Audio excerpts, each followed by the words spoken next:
Satyabama Institute of Science and Technology, Chennai and Sri Perumbudur.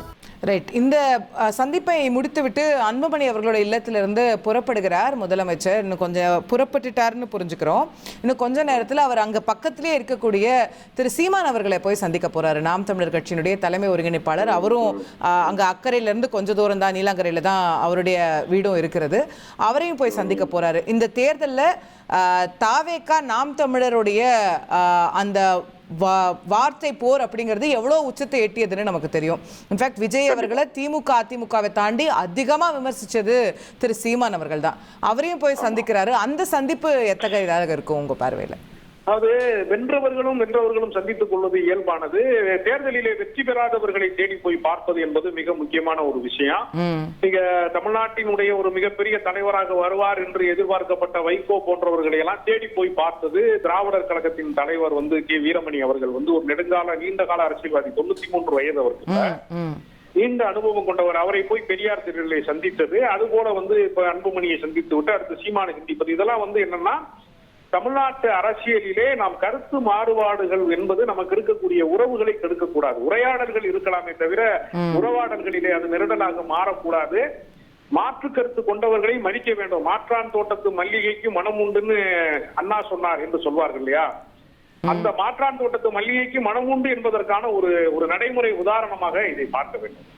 இப்போ doctor அன்புமணியை சந்திச்சிருக்காரு. But எனக்கு ஒரு கேள்வி எழுதி இந்த தருணத்தில் டாக்டர் ராமதாஸ் அவர்களையும் அவர் சந்திப்பாரா, அதுக்கான முன்னெடுப்பு இருக்குமா அப்படிங்கிற கேள்வி. அஃப்கோர்ஸ் இன்னைக்கு அஃபிஷியலாக மாம்பழம் சின்ன இங்கே தான் இருக்குது, இவர் தான் கட்சி தலைவர் அப்படின்னாலும் கூட அரசியலில் ஒரு மூத்த முன்னோடியாக டாக்டர் மருத்துவர் ராமதாஸ் இருக்கிறாங்க. அவங்க இன்னைக்கு தேதிக்கு எனக்கு தெரிஞ்சு தமிழ்நாட்டு அரசியலில் மிக மூத்த தலைவர் அப்படின்னா அவர் தான் இல்லையா? அவரும் மேபி ஆசிரியர் வீரமணி அவர்களும் ஒப்பிடத்தக்க வயதான எனக்கு தெரியல, யூ மைட் நோ பெட்டர். அப்போது அவரும் ஒரு மிக மூத்த தலைவருங்கிற அடிப்படையில் அவரையும் ஒரு வேளை சென்று சந்திப்பாரா? அதுக்கான திட்டம் இருக்கும்னு நினைக்கிறீங்களா? இல்ல, நீங்க ஒரு நல்ல கோரிக்கை இதுல இடையில சொல்லிருக்கீங்க. இது ஒரு நல்ல வழிகாட்டுதலாக அவர்கள் எடுத்துக்கொண்டு அவரையும் சந்தித்தால் இன்னும் மகிழ்ச்சியான விஷயம் தான். ஏன்னா அந்த சமூக மக்கள் அது மகிழ்ச்சி அடைவாங்க. மூத்த தலைவர்கள் அத்தனை பேருடைய ஆட்சியோடையும் ஒரு ஆட்சியை அவர் தொடங்குகிறார் என்பது ஒரு வரவேற்கத்தக்க விஷயமாக, பாராட்டத்தக்க விஷயமாக மாறும். அதனால அப்படி ஒருவேளை மருத்துவர் ராமதாஸை சந்தித்தால் அதற்கு நீங்கள் தான் அதற்கு வழிகாட்டியதாக நான் எடுத்துக்கொள்வேன். அப்படி இல்ல, பட் நீங்க எல்லா சீனியர்ஸையும் பார்க்கணும். அவருக்கு நீங்கள் முதலமைச்சருக்கு ஒரு ஆலோசனையை ஒரு நெறியாளராக நீங்கள் வழங்கி இருக்கிறீர்கள் என்பது நான் புரிஞ்சுக்கிறேன். ஒரு அறநெறி சார்ந்தது, நீங்க வெறும் நெறியாளர் கிடையாது, ஒரு அறநெறியாளராக நான் எதுவும் சொல்லுங்க, நான் நுட்பமான விஷயமா நான் பாக்குறேன். Okay okay. பட் நீங்க ஒரு விஷயத்தை இப்ப சொன்னீங்க அழகா. இப்போ அவரை இவங்களெல்லாம் சந்திக்கும் போது அவங்களை சார்ந்தவர்கள், அந்த சமூகம், அந்த கட்சி, அவங்க எல்லாமே மகிழ்ச்சி அடைவாங்க அப்படின்னு. அதுவும் கூட இது ஒரு நாகரீகம் அப்படின்னாலும் கூட அதை தாண்டிய ஒரு சின்ன பொலிட்டிக்கல் ஸ்ட்ராட்டஜியும் இதில் இருக்கிறதா நீங்க பாக்குறீங்களா? இப்போ அந்த கட்சியினரையும் நம்ம we should win them over, அவங்களையும் நம்ம பக்கம் நமக்கு ஆதரவாளர்களா மாற்றணும் அப்படிங்கிறதுக்கான ஒரு முதல் படினா அந்த தலைவர்களை நம்ம சந்திக்கும் போது you can bring them to your side இல்லையா? அந்த அவங்க விஜய் அவர்கள் மேலே அவங்களுக்கு ஒரு நன்மதிப்பு உருவாகும். இப்போ திமுகவினருக்கு விஜயே பிடிக்காம இருந்திருக்கலாம், ஆனால் இன்னைக்கு திரு ஸ்டாலின் அவர்களை போய் பார்க்கும்போது பரவாயில்லப்பா அப்படின்னு ஒரு நன்மதிப்பு அவர் மேலே உருவாகும். அதுவுமே கூட ஒரு ஸ்ட்ராட்டஜி தானே? எல்லா மக்களையும் தன்வசப்படுத்துறதும் ஒரு ஸ்ட்ராட்டஜி தானே?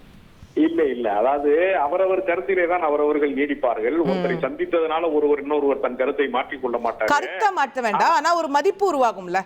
நம்ம இப்போ தேர்தலுக்கு முன்னாடி பார்த்திருக்கோம் ராஜகம்பீரன் சார், விஜய் கட்சியெல்லாம் ஒரு கட்சியே இல்ல, விஜய் எல்லாம் நேத்து தான் அரசியலுக்கு வந்தவர், அவருக்கெல்லாம் என்ன தெரியும் அப்படின்னு பேசினவங்க இன்னைக்கு அவர் ஒரு மரியாதையோட அணுகுவாங்கல்ல. ஆமா, நீ என்னைய தான் சொல்றது மாதிரி இருக்கு. ஐயோ இல்ல, நானும் அப்படி ஒருத்தர் பண்ணிருக்கேன். இல்ல நான் கட்சிக்காரங்களை சொன்னேன், உங்களை சொல்ல. அல்ல, அதாவது அந்த நெருப்பை தணிப்பதற்கு இது உதவும். அதாவது நெருப்பினுடைய நெருப்பை தணிப்பதற்கு இது உதவும். அப்படி பார்ப்பதன் மூலமாக அவங்க என்னன்னா நாளை விமர்சிக்கிற போது அவர்களுக்கு அந்த நிதானத்தை கடைபிடிப்பார்கள். அவரவர் கருத்திலே தான் அவரவர் இருப்பார்கள் என்ற போதும் கூட இந்த மாதிரியான ஒரு உறவை நாம் பேண வேண்டும், ஒரு பண்பாட்டை நம்ம நடைமுறைப்படுத்த வேண்டும் என்பது ஒரு நல்ல விஷயம். அதனால அவர் மீது ஒரு நன்மதிப்பு, விஜய் மீது ஒரு நன்மதிப்பாக இது மாறுங்கிறது எனக்கு சந்தேகம். Okay okay right. நன்றி திரு ராஜகம்பீரன், விரிவாக உங்கள் பார்வைகளை பதிவு செய்ததுக்கு.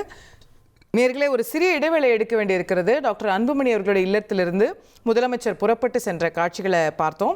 அடுத்ததாக நேராக அண்ணன் சீமான் வீட்டுக்கு போகிறாங்க.